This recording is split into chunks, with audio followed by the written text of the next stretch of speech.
Hey, hello and welcome back to this channel, Life in Color. It's me, Noemi, and today I wanted to redraw my very first digital drawing, this little forest fairy. She does not seem very stunning, I know.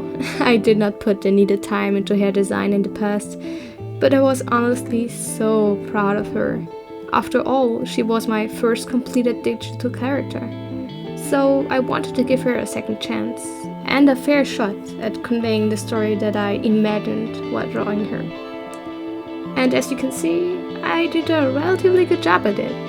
It's clear I have made some progress, even if I imagined the outcome to be a little bit different. Maybe I will try next year again and do an even better job. Until then, I hopefully have a name for her. But even though I think I made a good job, I felt that some things were quite off. So while I was watching my screen recording, I catched some of my mistakes, and I wanted to share them with you. Not because I'm masochistic or self-tormenting, but because I can still be proud of what I made and be honest with you. And if I'm honest, I could have done this better. So I wanted to learn from my mistakes. And more important, I wanted you to learn from my mistakes too, so you don't have to experience them yourself and save you some time and pain. So enjoy! First, I did not do my research. As I needed a guide for this piece, I started by summarizing what had to be in that redraw to be sure that this is actually the character. Of course, she had to have blonde hair and should wear something green, but maybe not that vibrant. She looked very happy and at peace, so this was the feeling I wanted to transport. In addition to this, she clearly needed her hair jewelry and the flute, but this time she could actually play it or something.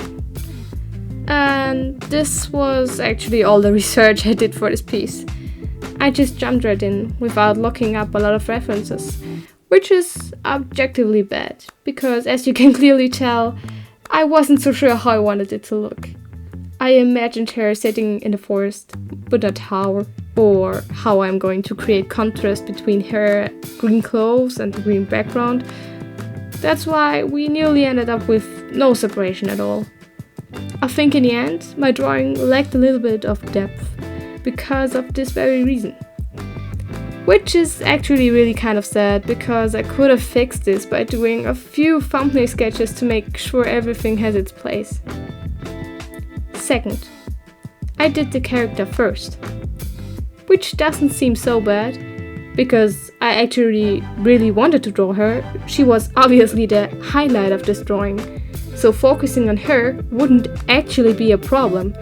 But in my case, you can clearly tell that I drew her first, because it doesn't really seem like she belongs into her surroundings. It seemed like I constructed it around her, which I actually did.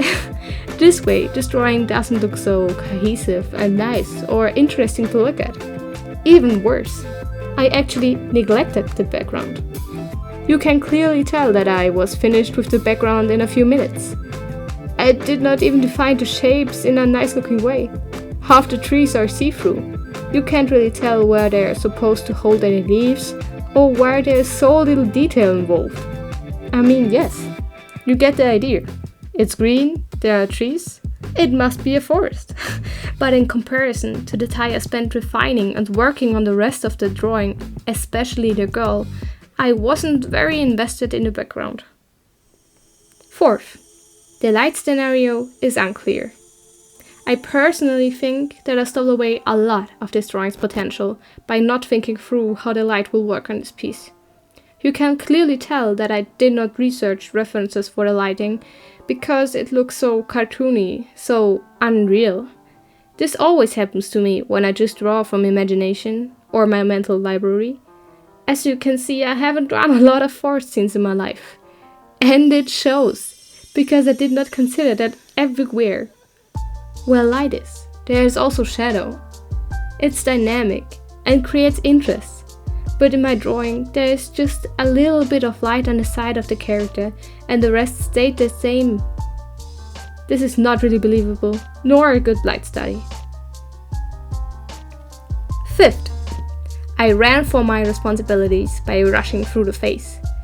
Even though she is the main focal point, I actually did not really draw her a face.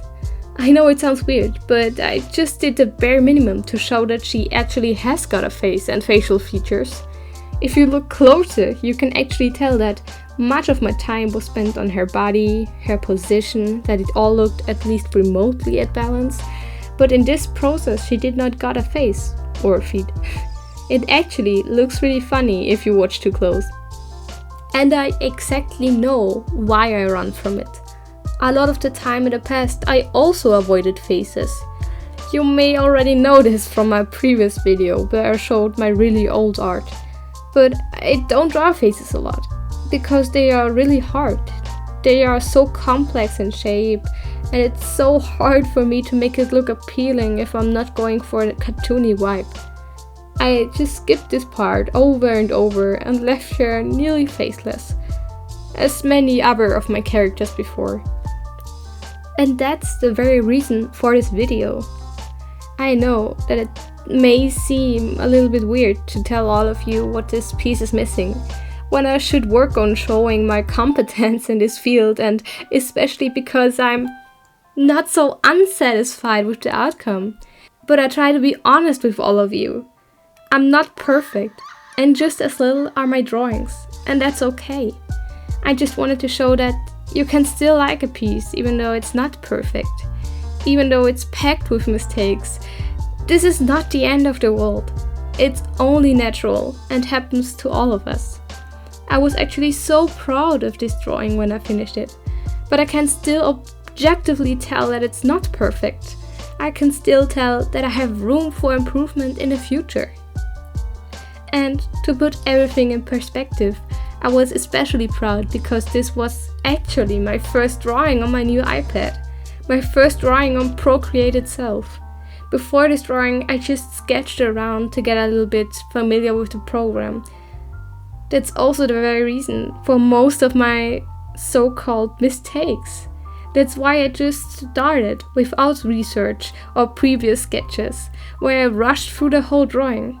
I wanted to create it, but I also wanted it already done at the same time. And it was actually too much fun to play around in Procreate. I can't believe how satisfying it was to be able to use the same high-end gear and softened hardware all my really cool art role models used or still are using regularly. Because I get it now. I freaking love Procreate. It never crashed. It worked really as good as other programs I tried, like Krita and Photoshop. I also never had to search for long to find a needed feature, because the interface is so intuitive and user-friendly. I maybe do not know all of it, but I have everything I need to create art just with what I know now. I did not watch any tutorial, just got familiar with the program myself, and that would and will actually be enough for a long time, I think. Anyways, besides the awesome experience of using Procreate, this video was never about the gear, but about skills and mindset. Because I think that being afraid of mistakes is the fastest way to stagnate in art and fall into art block. You want to have mistakes that open your eyes and show you where you can improve, what you can work on next. So I analyzed and criticized my own art in front of everyone who bothered to watch this far, because I wanted to show you that this is not as bad as you think, and in my personal opinion, even necessary for progress, as long as you do it with the right mindset and can let go of your perfectionism just for a little while to see the truth. That there is so much beauty in imperfection. That accepting your flaws doesn't mean you give up, but that you will know it better next time.